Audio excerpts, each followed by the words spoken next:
yang telah diberikan kepada kita sehingga pada hari ini, tepatnya hari Sabtu tanggal 8 Juni 2024, bertempat di Aula Ruang Kelas SD Negeri Kebun Dalem, kita dapat hadir dalam acara Diseminasi Budaya Positif Sekolah Pendidikan Guru Penggerak Angkatan 10 Kabupaten Purworejo, Jawa Tengah tahun 2024. Sholawat berserta salam senantiasa tersanjungkan kepada junjungan Allah Nabi Allah Muhammad SAW yang pada pagi hari ini Sunnatul Rasul silaturahim telah terlaksana dan menyatukan hati kita semua dalam kebersamaan. Amin. Bapak Ibu hadirin yang berbahagia, di sini kami selaku pembawa acara akan membacakan susunan acara pada kesempatan hari ini. Yang pertama pembukaan, yang kedua menyanyikan lagu kebangsaan Indonesia Raya dan Mars Purworejo, yang ketiga sambutan dari kepala sekolah, materi penyampaian menempati acara keempat yang akan disampaikan oleh guru penggerak, dan yang terakhir adalah penutup. Dengan harapan dan doa, semoga setiap langkah kita diiringi dengan ridho Allah Subhanahu wa Ta'ala. Marilah acara kita buka dengan bacaan basmalah. Selanjutnya acara yang kedua yaitu menyanyikan lagu kebangsaan Indonesia Raya dan Mars Purworejo. Hadirin dimohon berdiri.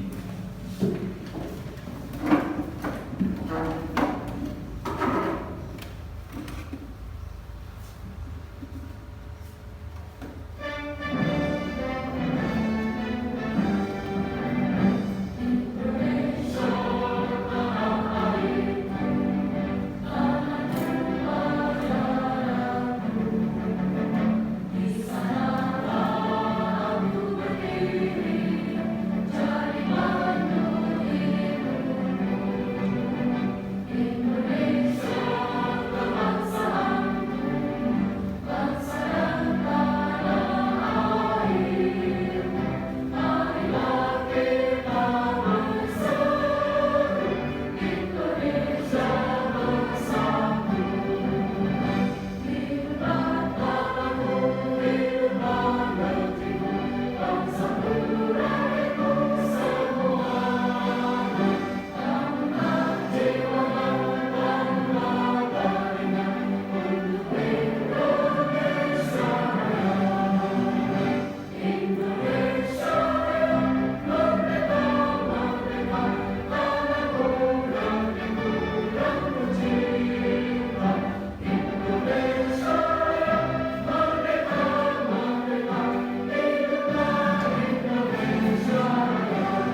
Hadirin dipersilakan duduk kembali.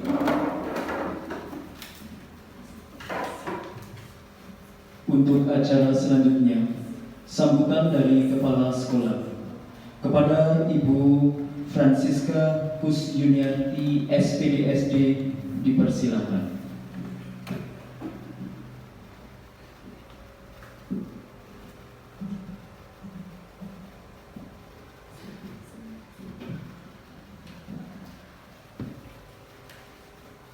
Assalamualaikum warahmatullahi wabarakatuh. Yang saya hormati Bapak Ibu Guru SD Negeri Kebondalan yang berkenan hadir pada acara hari ini. Pertama-tama marilah kita memanjatkan puja dan puji syukur kehadirat Tuhan Yang Maha Esa, Allah Subhanahu wa Ta'ala. Terima kasih atas limpah rahmat-Nya sehingga kita semua dapat berkumpul dalam keadaan sehat walafiat di ruangan ini dalam acara diseminasi budaya positif yang akan disampaikan oleh calon guru penggerak Ibu Triwahyu Suparyani dari SD Negeri Kebondalan. Kami ucapkan selamat dan semangat kepada Ibu Triwahyu Suparyani yang saat ini sedang mengikuti pendidikan calon guru penggerak Angkatan 10 Kabupaten Purworejo, Jawa Tengah. Semoga selama masa pendidikan guru penggerak selalu diberikan kesehatan sehingga dapat mengikuti pendidikan guru penggerak sampai di akhir. Guru penggerak atau calon guru penggerak di sini akan melaksanakan atau mengikuti pendidikan guru penggerak selama kurang lebih 6 bulan. Akan banyak ilmu yang akan diserap saat pendidikan guru penggerak. Harapan dari kami, semoga apa yang didapat selama mengikuti program guru penggerak dapat diimplementasikan dalam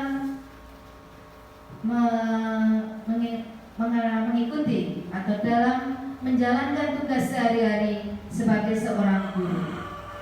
Semoga ilmu yang didapatkan bermanfaat dan berguna untuk ikut meningkatkan atau ikut memajukan dunia pendidikan di Indonesia, terutama di SD Negeri Kebondalan. Terima kasih atas waktu yang diberikan kepada kami. Sekali lagi kepada Ibu Triwahyu Suparyani kami ucapkan selamat dan semangat.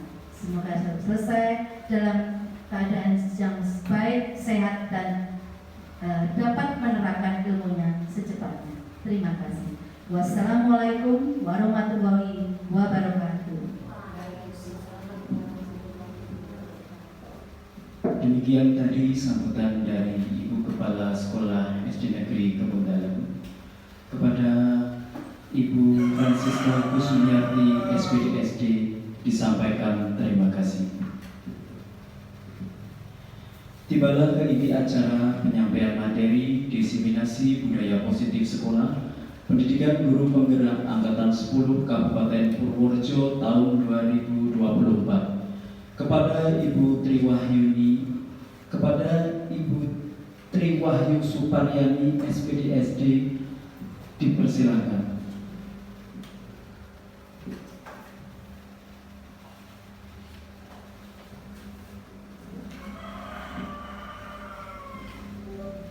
Assalamualaikum warahmatullahi wabarakatuh.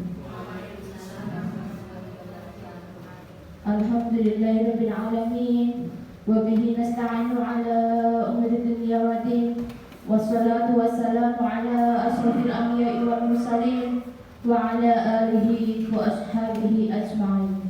Amma ba'd.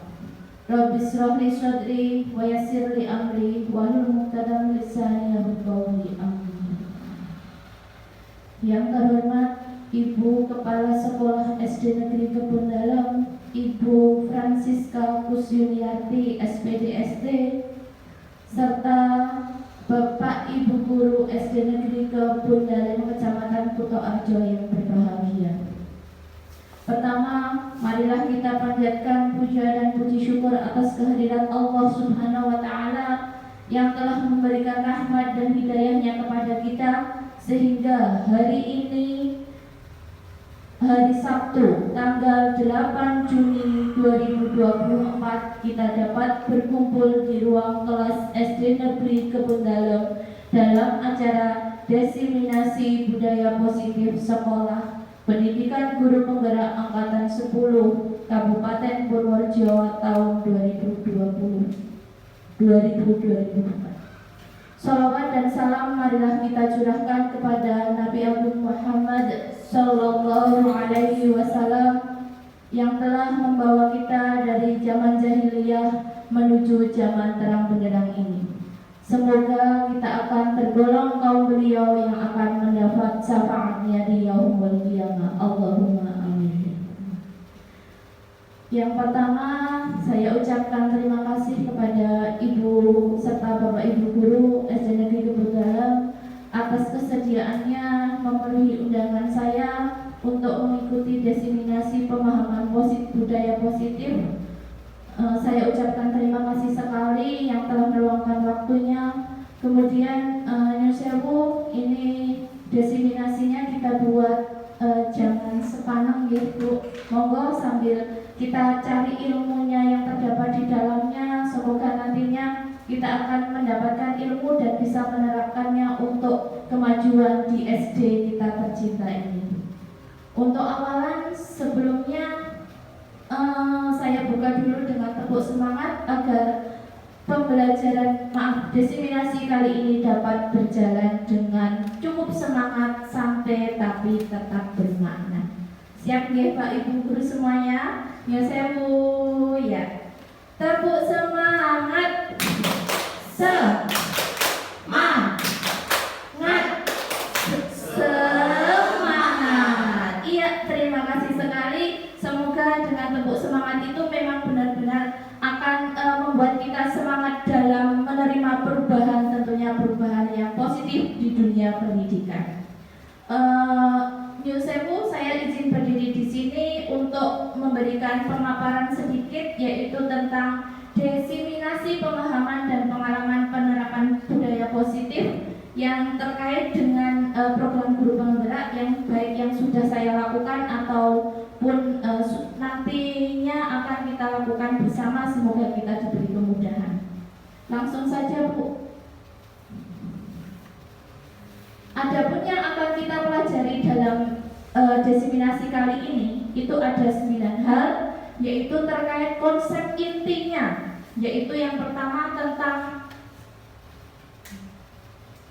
perubahan paradigma belajar, yang kedua tentang budaya positif, yang ketiga nilai kebajikan, yang keempat motivasi perilaku manusia, yang kelima hukuman, konsekuensi, dan restitusi, yang keenam keyakinan kelas, yang ketujuh kebutuhan dasar manusia, yang kedelapan posisi kontrol guru, dan yang terakhir segitiga restitusi. Untuk mempercepatnya, monggo Bu, next slide selanjutnya. Ya, yang pertama yaitu tentang perubahan paradigma belajar.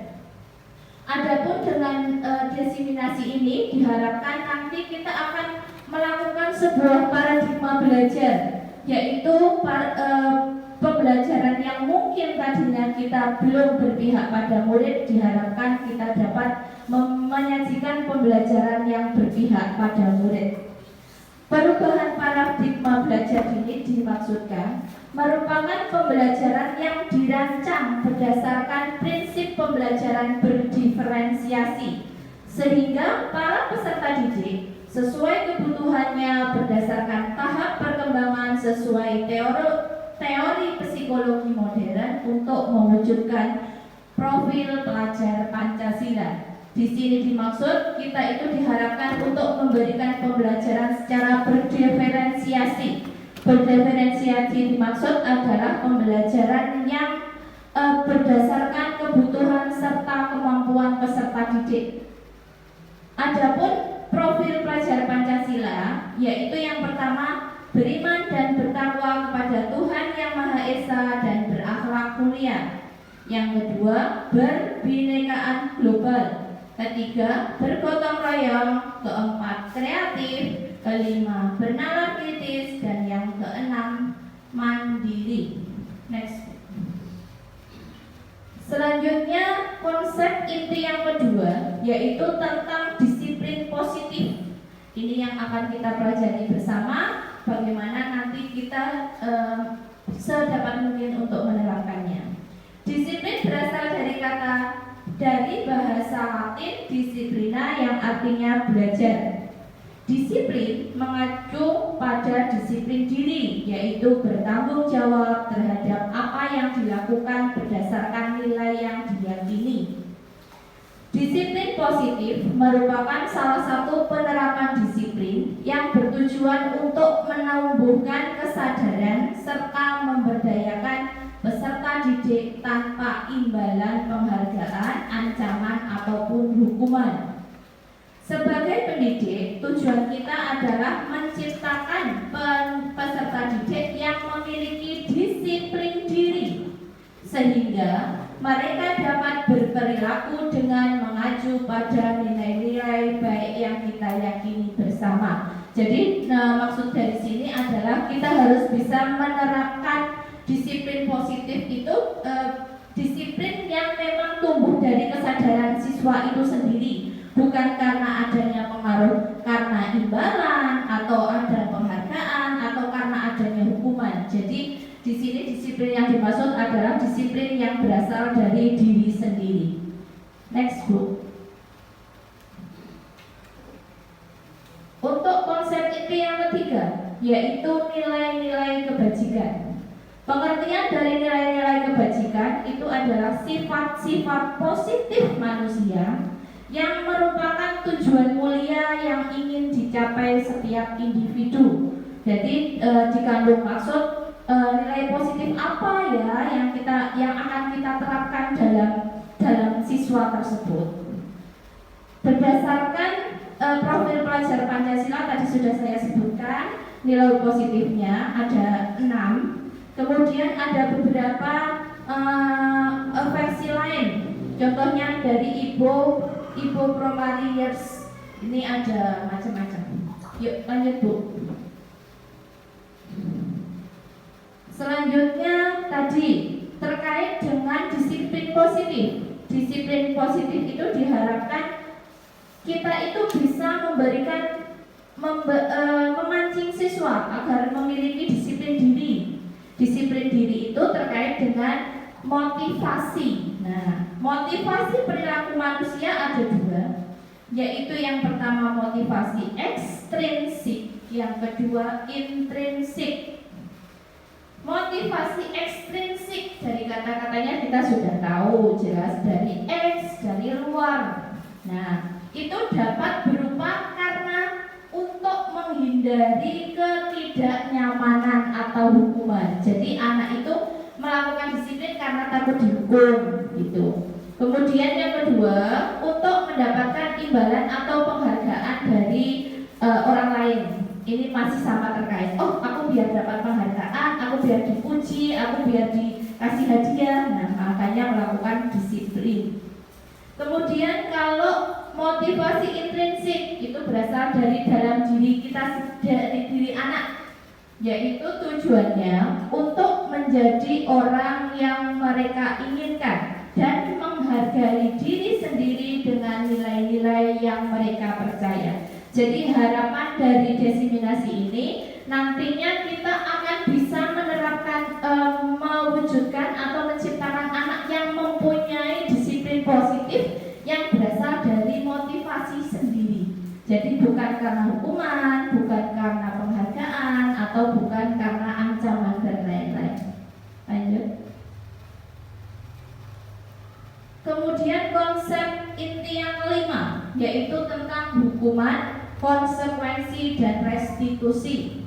Di sini sudah saya beberkan kepada perbedaannya masing-masingnya. Kita pahami bersama, kita bandingkan coba. Untuk hukuman itu tidak terencana secara tiba-tiba karena ada sebuah kasus kemudian dihukum seperti itu, tidak direncanakan. Kemudian yang kedua bersifat satu arah, itu dari guru ke anak gitu. Murid tidak punya kesempatan untuk membela diri, ibaratnya kan itu. Kemudian yang ketiga berupa hukuman fisik atau psikis. Bisa disuruh misalnya dalam bentuk fisik keliling lapangan, kemudian bisa juga misalnya lari jongkok ataupun yang lain. Bisa juga dengan psikis, anak-anak diperlakukan dipermalukan di depan umum, itu secara tidak langsung menciderai psikis anak. Kemudian yang keempat itu mode paksaan, mau nggak mau harus. Kemudian yang selanjutnya anak menjadi tersakiti, baik itu dalam bidang fisik atau psikisnya terutama, itu akan sangat membekas dalam memori anak itu akan tersakiti. Efeknya kemudian menjadikan anak itu murid menjadi benci peraturan. Nah, ini efek yang jangan sampai terjadi, harus kita hindari. Kemudian untuk konsekuensi yang pertama terencana, ini direncanakan. Siapakah yang merencanakan? Yang merencanakan disepakati oleh dua orang, yaitu guru sama murid. Nah, di sini yang kedua bersifat dua arah, disepakati. Kemudian yang ketiga, sifat guru selalu memonitor murid. Nah, kemudian di situ ada stimulus respon. Guru memberikan stimulus, kemudian anak memberikan respon, yang tentunya itu merupakan salah satu wujud komunikasi dua arah. Kemudian selanjutnya yang kelima, murid dibuat tidak nyaman. Jelas, karena mesti ada konsekuensinya karena melakukan sebuah kesalahan atau tidak disiplin. Kemudian efek selanjutnya yaitu murid menghormati peraturan, tetapi hanya sebatas menghormati. Nah, belum berasal dari diri sendiri, masih karena menghormati peraturan saja dia disiplin. Untuk selanjutnya restitusi. Restitusi adalah sebuah proses menciptakan kondisi bagi murid untuk memperbaiki kesalahan. Proses kolaborasi yang mengajarkan murid untuk menemukan solusi sendiri. Nah, ini lebih ke mencari solusi bersama antara guru dengan murid. Nah, untuk selanjutnya ciri-ciri restitusi yang selanjutnya yaitu murid mendapatkan penguatan. Nah, jadi di sini anak itu sudah bersifat komunikasinya sudah terbuka antara murid dengan guru. Dari situ murid mendapatkan penguatan. Oh, ternyata saya itu harusnya seperti ini. Nah, dan dari situ akan berdampak murid menghormati dirinya sendiri dan orang lain. Nah, dengan restitusi ini diharapkan sudah muncul motivasi intrinsik yang mengarah ke budaya positif. Kemudian selanjutnya konsep yang keenam yaitu sebuah keyakinan kelas. Keyakinan kelas merupakan kesepakatan kelas yang dia pembelajaran. Jadi yang namanya keyakinan kelas itu berawal dari kesepakatan kelas. Kesepakatan dan kelas dibuat antara guru dengan murid kalau di dalam kelas. Kemudian kalau kesepakatan sekolah mungkin antara kepala sekolah, guru dengan warga sekolah yang lain. Next. Selanjutnya cara untuk merumuskan keyakinan kelas. Keyakinan kelas dirumuskan melalui proses kesepakatan kelas. Kesepakatan kelas disusun dan dikembangkan bersama-sama antara guru dengan murid. Kesepakatan kelas akan menuntun nilai-nilai positif yang berujung pada keyakinan kelas. Keyakinan kelas merupakan kesepakatan kelas yang diyakini bersama oleh guru dan murid selama proses pembelajaran. Untuk lebih realnya nanti di slide selanjutnya. Ya, ini proses perumusan keyakinan kelasnya. Saya gambarkan ini yang pertama, mempersilahkan semua siswa untuk curah pendapat. Kemudian kalau di gambar sini sudah terlihat itu pakainya stick note, ya. Jadi anak itu curah pendapat dengan menuliskan keyakinan kelas atau kesepakatan kelas apa ya yang mau mereka sepakati. Kemudian mereka menulis, kemudian menempelkan di papan tulis. Setelah itu mencatat semua ini tadi sudah. Kemudian susunlah keyakinan kelas dengan kalimat positif. Maksud kalimat positif itu tadi adalah kalimat yang mendukung anak untuk melakukan hal tersebut, bukan sebuah larangan. Contoh, membuang sampah pada tempatnya. Itu yang betul yang seperti ini. Bukan kalimat tidak boleh membuang sampah sembarangan. Itu bukan. Apa yang membedakan? Karena ada kata tidak ini tadi. Karena ada kata tidak ini jadi menjadi kalimat negatif. Jadi sedapat mungkin kesepakatan kelas atau keyakinan kelas itu menggunakan kalimat positif. Kemudian selanjutnya, ini harusnya nomor 4. Tinjau keyakinan kelas, ya sudah ditinjau, dimusyawarahkan bersama, kemudian disetujui sama wali kelas, ya semua warga kelas dan anak-anak sesudah dimusyawarahkan. Kemudian keyakinan bisa diletakkan di dinding yang mudah terlihat. Nah itu bisa saja cuma dengan kertas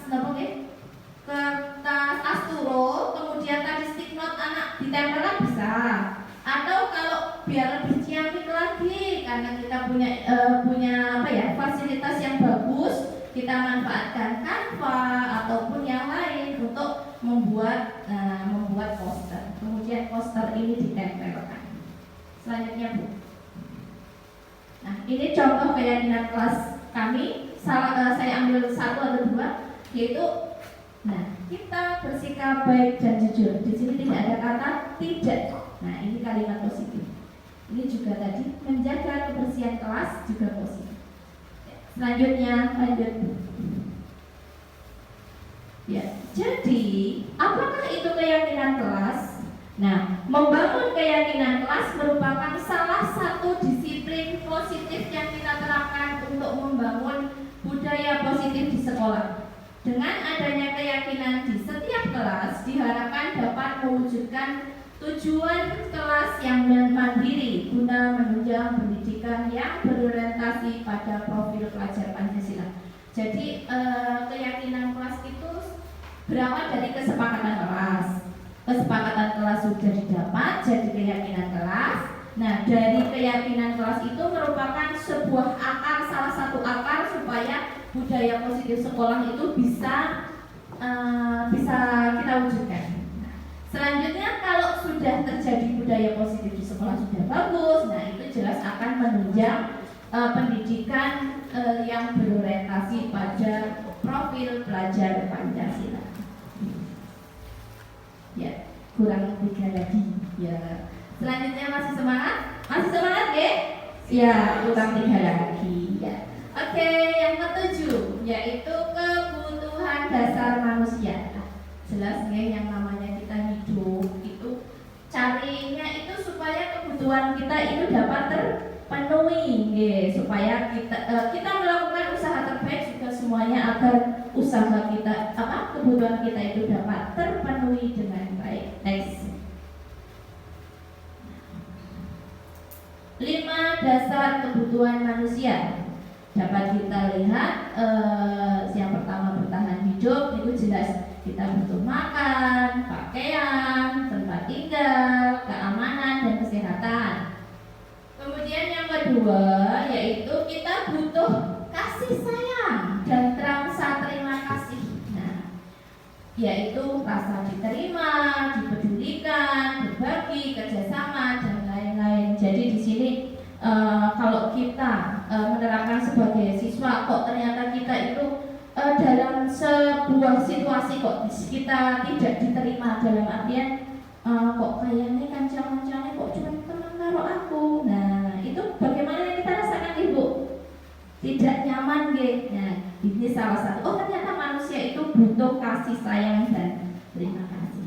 Untuk selanjutnya penguasaan. Nah, penguasaan, kebutuhan penguasaan yaitu harga diri, keinginan untuk dianggap manusia, kemudian keinginan kebutuhan untuk memimpin, berprestasi dan diakui dan didengar. Nah, kemudian selanjutnya kebutuhan kebebasan. Kebebasan bisa lebih mandiri, memiliki pilihan, mencoba hal baru, mampu mengendalikan diri. Nah, di sini itu yang diharapkan diharapkan kita itu bisa memfasilitasi anak agar memiliki kemerdekaan atau kebebasan. Makanya kita sering melihat slogan-slogan merdeka belajar. Supaya apa? Supaya anak memiliki kebebasan, kebutuhan dasar kebebasan untuk belajar dan bisa berkembang sesuai kodratnya tanpa dipaksa. Jadi ibaratnya kita itu disuruh untuk membuka mata kita bahwa mungkin pembelajaran dunia pendidikan yang dulunya itu masih student center, apa itu senternya masih di guru. Nah, itu sekarang sudah di teacher center tadinya. Terus diarahkan ke student center. Tujuannya biar peserta didik itu dapat berkembang sesuai kebutuhan, kemampuan serta kodrat alam dan kodrat zamannya. Kemudian selanjutnya kebutuhan kesenangan. Nah, niki sinten sing kalau disuruh bermain nggak senang, jelas senang. Anak-anak itu jelas, apalagi anak-anak kepenginnya walaupun belajar ya tetap kita harus jangan lupa kalau anak itu masih dalam fase bermain. Nah, kita harus menyajikan pembelajaran yang tidak membosankan. Sekali-kali bermain boleh, di luar kelas boleh, atau kita menyajikan membuat suasana kelas seperti bermain boleh juga, tetapi tetap kita harus memasukkan nilai-nilai pendidikan di dalamnya. Kemudian selanjutnya Bu. Nah, selanjutnya 5 posisi kontrol guru. Penghukum, pembuat merasa bersalah, pemantau, teman, dan manajer. Untuk lebih jelasnya kita simak video berikut.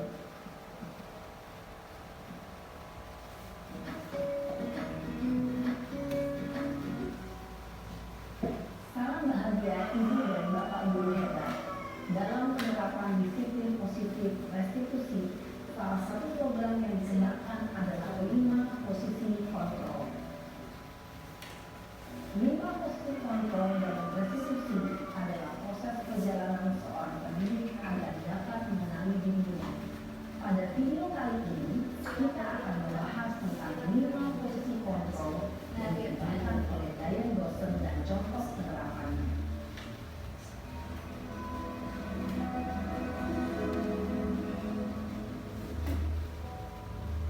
Posisi kontrol itu adalah 1. Posisi pemukul, 2.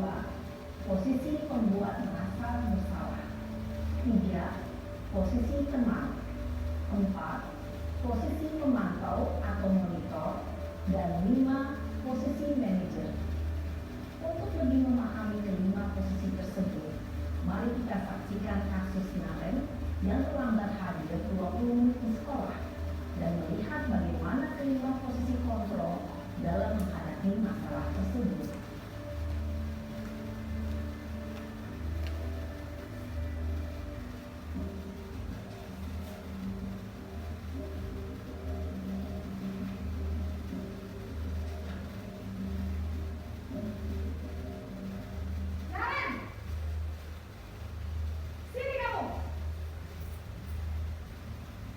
Selamat pagi, Bu. Selalu terlambat. Kamu deh, pasti terlambat. Maaf, Bu. Saya Apa? Apa coba? Alasan kamu apa lagi? Kapan sih kamu tidak terlambat? Malas sekali ya kamu jadi anak. saya Dasar pemalas. Gak kapok-kapok sih kamu. Sudah berapa kali terlambat? Sana, kamu keliling lapangan basket 2 kali. kenapa saya harus ke lapangan basket, Bu? Kenapa? Kamu salah ibu. Berani Kung itu bayu kerekam orang gitu. sudah terlambat, masih berani jawab nggak? Oo. Sekarang, keliling lapangan basket 5 kali sekalian, biar kapok. Cepat, pergi sana kalau terlambat lagi. Nanti ibu yang ditegur bapak kepala sekolah, nak. Disangka ibu tidak bisa membina kamu. Duh, gimana ini? Maaf, Bu. Duh, Gusti Naren. Kamu suka ya kalau ibu ditegur bapak kepala sekolah? Terus, sekarang ibu harus tulis apa yang di buku absen? Ini kamu sudah sering terlambat dong. Ibu harus apa coba? Maaf, Bu. Maaf sekali. Ya sudah, lain kali jangan bikin ibu susah lagi ya nak ya. Ibu tidak akan kuat lagi kalau kamu begini terus. Bisa jatuhan kalau ibu tegur bapak kepala sekolah. Sana cepat, kelas. Maaf ya, Bu. Maaf sekali. Posisi membuat rasa bersalah, berbicara dengan nada tenang, cenderung lembut. Namun kata-kata yang diutarakan membuat mulut merasa menjadi keras dan gagal. Memandang buruk dirinya sendiri, merasa tidak berharga, dan tidak sanggup membahagiakan orang lain. Ketika guru mengambil posisi pembuat rasa bersalah, murid akan menganggap dirinya yang bersalah dan ia akan menyimpan emosi negatif tersebut di dalam dirinya.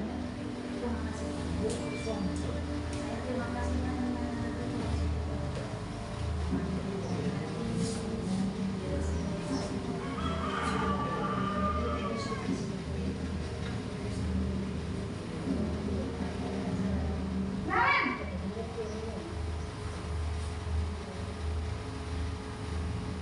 Selamat pagi, Bu. Wah, sudah jam berapa ini nak? Terlambat lagi ya sayang. Iya, Bu. Habis ibu saya membangunkan saya, Bu. Kamu malah menyalahkan ibu kamu. Kamu bukannya anak yang paling kencang. Kok terlambat sih? Iya, Bu. Saya memang terlambat bangun tadi. Jadi biarpun saya lari kencang, tetap tidak senja, Bu. Ya sudah sana. Nanti lain kali larinya lebih kencang lagi ya. Biar gak terlambat lagi. Bikin seneng ibu. Demi ibu. Bisa kan? Bisa, Bu. Ya sudah sana masuk kelas. Ibu beresin urusan absen kamu. Kamu ini ada-ada saja. Dalam posisi teman, guru berbicara dengan nada suara ramah, akrab, cenderung bersenda gurau untuk menjaga suasana tetap santai. Murid akan merasa senang, aman, dan akrab dengan guru. Identitas yang tercipta adalah identitas sukses atau berhasil. Namun, perlu diingat, karena ini masih dorongan eksternal, maka ada faktor ketergantungan dari murid kepada orang tertentu. Di sini guru absennya, sehingga di lain waktu murid bisa berperilaku baik, namun hanya kepada orang-orang tertentu saja.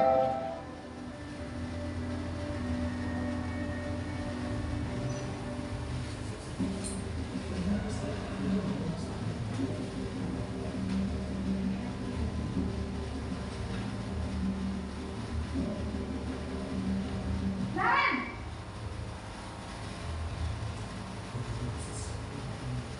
Selamat pagi, Bu.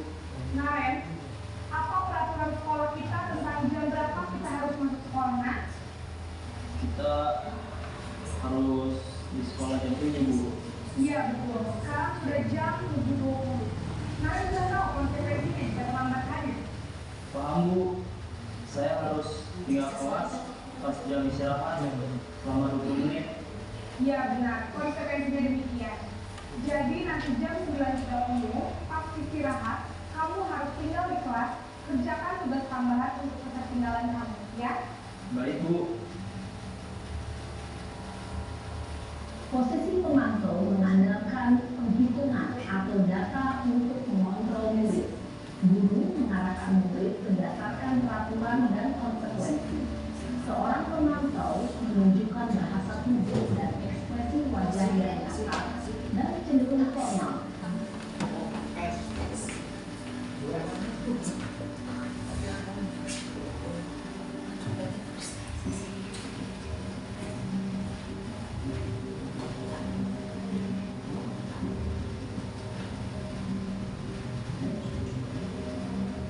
Naren!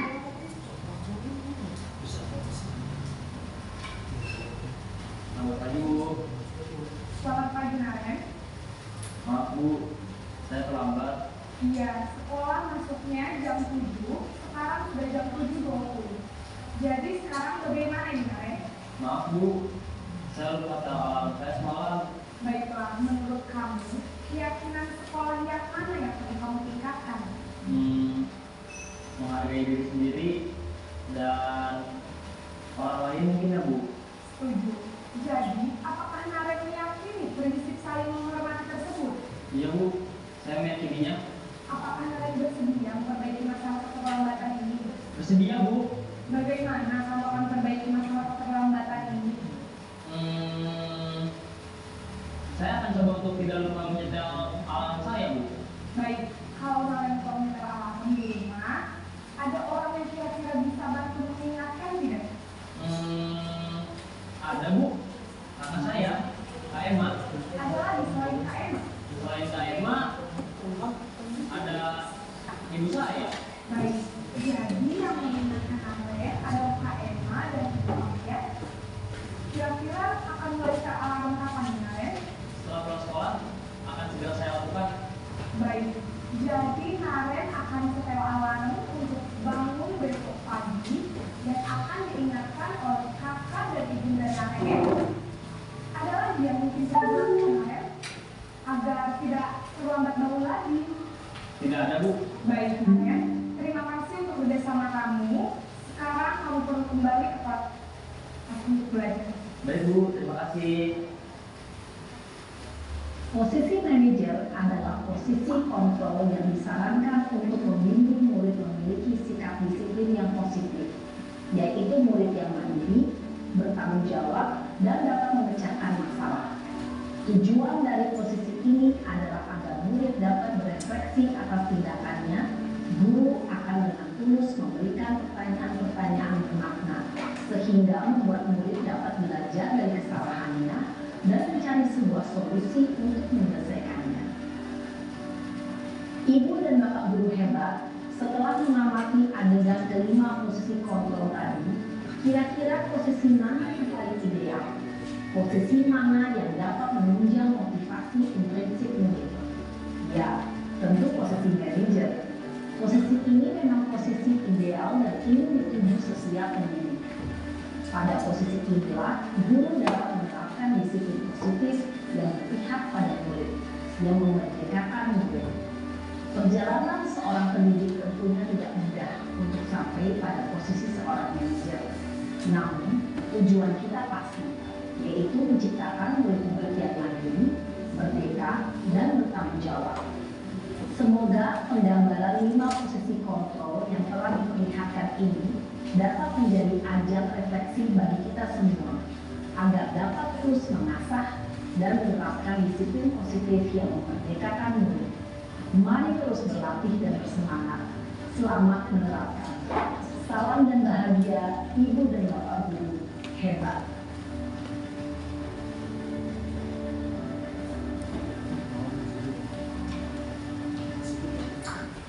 Ya, itu tadi video tentang 5 posisi kontrol yang jelas sudah sangat jelas nih, karena di situ disajikan juga dengan kasus kemarin yang terlambat, ada penyikapan dengan hukuman, dengan membuat rasa bersalah sebagai teman, sebagai pemantau, dan yang terakhir sebagai manajer. Nah, diharapkan yang harusnya kita terapkan itu yang terakhir, yaitu sebagai manajer.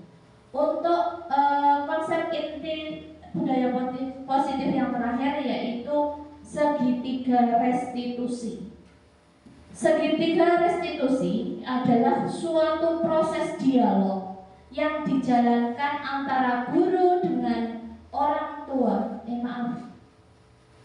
Ini bisa orang tua, bisa juga dengan langsung dengan murid, agar menghasilkan murid yang mandiri dan bertanggung jawab. Yosewu ini lebih tepatnya bukan orang tua harusnya, tapi dengan murid. Ya, lanjut Bu. Nah, untuk selanjutnya mendengarkan video lagi, insya Allah ini videonya menarik sekali. Salam dan bahagia Ibu dan Bapak Guru hebat. Pada video kali ini kita akan membahas tentang salah satu program disiplin positif yang diterapkan di lingkungan sekolah yang dikenal dengan nama restitusi.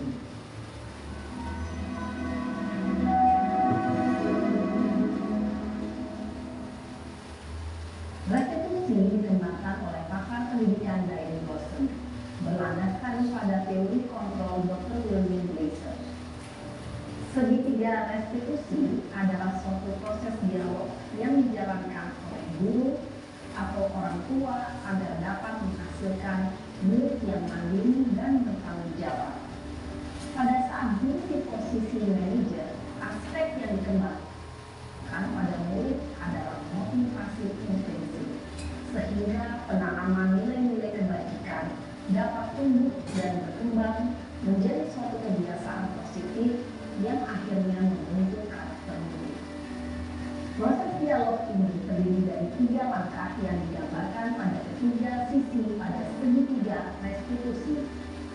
Sisi pertama adalah menstabilkan identitas. Sisi yang kedua adalah validasi tindakan yang salah. Dan sisi yang ketiga adalah menanyakan keyakinan. Ibu dan Bapak Guru, berikut ini akan ditunjukkan bagaimana seorang guru berada dalam posisi manajer menggunakan penerapan segitiga restitusi.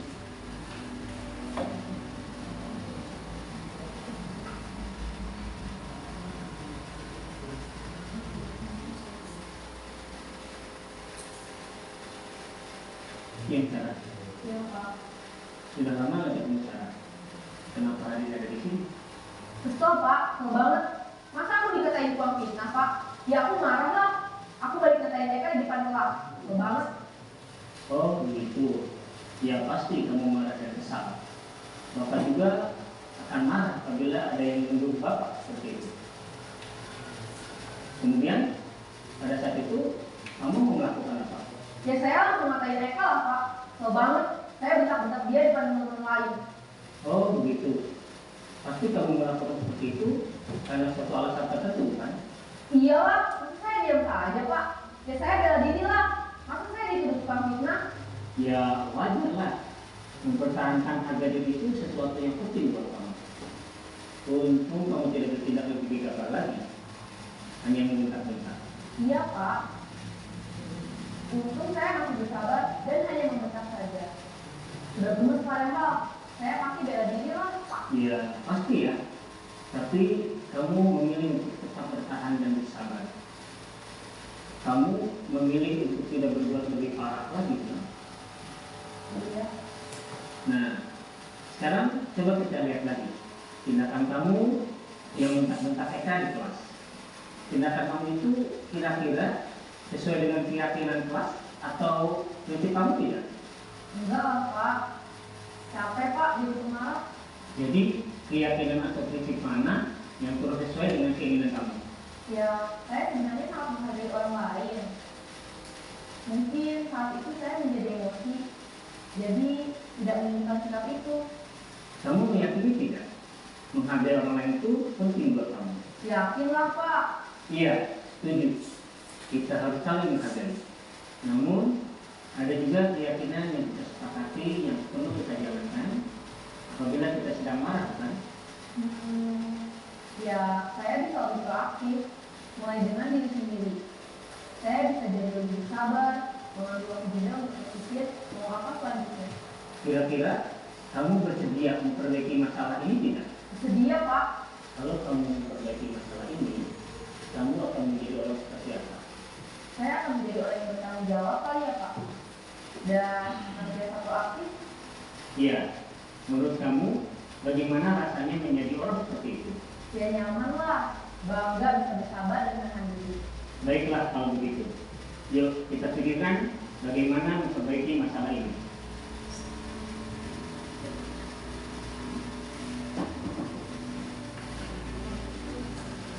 Ibu dan Bapak guru hebat. Baru saja kita menyaksikan contoh bagaimana seorang guru berada dalam posisi manajer menggunakan penerapan segitiga restitusi. Mari kita bahas satu persatu. Pada sisi pertama, menstabilkan identitas berdasarkan pada prinsip bahwa membuat kesalahan adalah bagian dari proses pembelajaran. Sisi pertama dari segitiga ini berperan menggeser identitas murid dari identitas gagal ke identitas sukses. Murid yang sedang bertingkah laku yang tidak pantas atau menarik diri saat itu sedang mengalami identitas gagal. Bila kita mengkritiknya, maka posisinya tidak akan berubah. Kita bisa mengajukan pernyataan-pernyataan ini. 1. Membuat kesalahan sesuatu yang wajar. 2. Manusia tidak ada yang sempurna. 3. Kita bisa memperbaiki masalah ini. 4. Saya tidak menanyakan kesalahannya. Saya lebih fokus bagaimana memperbaiki masalah ini. 5. Apakah saat ini kamu telah menjadi orang yang baik untuk dirimu sendiri? Pada sisi kedua, validasi tindakan yang salah berlandaskan pada prinsip bahwa setiap perilaku berupaya memenuhi suatu kebutuhan tertentu. Guru yang telah memahami teori kontrol akan bergeser dari pemikiran stimulus respon menjadi proaktif dan mencoba untuk mengenali tujuan dari perilaku murid, mengenali dan mengakui kebutuhan murid ini dapat memperbaiki hubungan dengan murid tersebut. Pernyataan atau pertanyaan bisa disampaikan dengan nada suara tidak menghakimi atau memojokkan, sehingga dapat mengembalikan murid pada posisi positif. 1. Kamu bisa saja bertindak lebih gegabah lagi dari ini. 2. Kamu bukan melakukannya tanpa suatu alasan tertentu. 3. Kamu melakukannya karena mempertahankan sesuatu yang penting bagimu. 4. Mungkin kamu bisa mempelajari suatu perilaku baru yang lebih efektif. Bersediakah kamu mempelajarinya? Selanjutnya, kita akan simak sisi terakhir, yaitu menanyakan keyakinan. Teori kontrol menyatakan bahwa pada dasarnya kita termotivasi secara intrinsik. Pada saat perilaku yang salah telah divalidasi dan identitas sukses telah stabil, maka murid telah siap menaikkan keyakinan-keyakinannya dengan tindakannya yang salah dan pemikirannya telah bergeser ini menjadi orang yang dituju. Pertanyaan-pertanyaan ini dapat menaikkan keyakinan-keyakinan yang dianut murid. 1. sebagai keluarga atau kelas. Gitu. Tadi ibu dengar kamu habis bertengkar ya dengan Budi. Iya Bu, habis saya jengkel. Kenapa jengkel? Budi selalu mengganggu saya di kelas Bu. Merebut buku saya, Budi juga mencontek pekerjaan saya. Oh begitu, wajarlah jika kamu jengkel. Kalau ibu di posisi kamu, ibu juga pasti akan marah dan jengkel. Lalu, apa yang kamu lakukan terhadap Budi? Saya marah Bu, saya maki-maki Budi, saya menggebrak mejanya Bu. Oh begitu, pasti kamu berbuat seperti itu ada alasannya kan? Ya Bu, Budi sering mengganggu saya karena saya tidak sabar. Oh, wajarlah kalau kamu marah karena kamu sering diganggu Budi. Ibu sangat menghargai tindakan kamu yang tidak seburuk itu. Misalnya dengan memukul. Sekarang coba kita pikirkan. Tindakan kamu marah sampai menggebrak meja itu sesuai dengan keyakinan kelas kita atau tidak? Tidak. Menurut kamu, keyakinan kelas apa yang kamu langgar? Saya menghormati antara teman. Iya, betul. Menurut kamu, menghormati itu penting tidak ya? Penting. Iya, baik. Menurut kamu, kalau itu penting, keyakinan kelas apa yang akan kamu lakukan pada saat kamu marah? Harus sabar Bu. Kamu bersedia memperbaiki masalah ini? Bersedia. Apa yang akan kamu lakukan untuk memperbaiki masalah ini, Dito? Saya harus sabar, tidak marah. Apabila ada teman yang mengganggu saya akan melaporkannya pada Bapak Ibu Guru. Tepat sekali jawaban kamu. Terima kasih, Dito. Bisa kembali ke kelas ya. Terima kasih. Iya. Assalamualaikum warahmatullahi wabarakatuh. Nama saya Dito, kelas 3 SDN Kebun Dalem. Saya senang sekali diajak diskusi oleh Ibu Guru untuk dapat mengendalikan diri dari amarah karena perilaku teman ke sekolah. Saya harus banyak belajar, bersabar, dan dapat menghormati teman. Raffi, Ibu melihat rambut kamu disemir ya? Iya Bu, Kenapa disemir? biar saya kelihatan. Oh begitu. Wajarlah kalau kamu ingin kelihatan ganteng. Kamu berbuat seperti itu ada alasannya bukan? Iya Bu, yang pertama saya ingin kelihatan ganteng, yang kedua karena ini seperti yang di TV Bu. Ya, coba. Sekarang kita pikirkan bersama, apakah tindakan kamu sudah sesuai dengan keyakinan kelas kita? Kita Bu, Menurut kamu, keyakinan kelas apa yang kamu langgar? disiplin Bu, seharusnya saya menaati peraturan sekolah Bu. Iya betul. Menurut kamu, disiplin itu penting tidak? Penting Bu. Baik, kalau menurut kamu itu penting, keyakinan kelas apa yang akan kamu lakukan? Kalau disiplin Bu. Kamu bersedia memperbaiki masalah ini? Saya Bu, Apa yang akan kamu lakukan untuk memperbaiki masalah ini?